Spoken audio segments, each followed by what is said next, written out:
नमस्कार दोस्तों, आप लोग के हमनी के चैनल में बहुत बहुत स्वागत बा।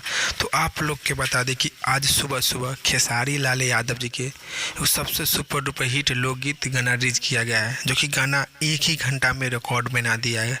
जो कि गाना के नाम बा तोहर दुल्हा जलंधर के बंदर लागत है, जो कि गाना के नाम ही फनी बा। तो आप लोग भी आदि शक्ति फिल्म्स के यूट्यूब चैनल पर जाई और खेसारी लाल यादव जी के जो कि 2020 के सबसे सुपर डुपर हिट गाना जो कि तोहर दुल्हा जलंधर के बंदर लागत है, जाई सुनी और सुना कमेंट बॉक्स में बताई। क्या कि दर्शक लोग इतना ज़्यादा प्यार दर्द दिले बानी, जो कि एक घंटा में 215 के व्यू प्राप्त कैले बा, यानी सभी गाना के रिकॉर्ड तोड़ कर नया एगो रिकॉर्ड बना दिले बा और 2020 के सबसे सुपर डुपर हिट गाना ही रही है। तो आप लोग भी जाइए आदि शक्ति फिल्म्स के यूट्यूब चैनल पर और ये गाना सुनी जो कि तोहर दुल्हा जलंधर के बंदर लगा था, और सुनकर कमेंट बॉक्स में बताइए कि आप लोग के खेसारी लाल यादव जी के अंतरा सिंह प्रियंका के आवाज़ में आप लोग के सुनने में कैसा लगा। जो कि गाना के खेसारी लाल यादव जी गए बानी, अखिलेश कश्यप जी गाना के लिखले बानी। तो आप लोग भी जाइए आदि शक्ति फिल्म्स के यूट्यूब चैनल पर सुनी और सुनकर कमेंट बॉक्स में बतलाई।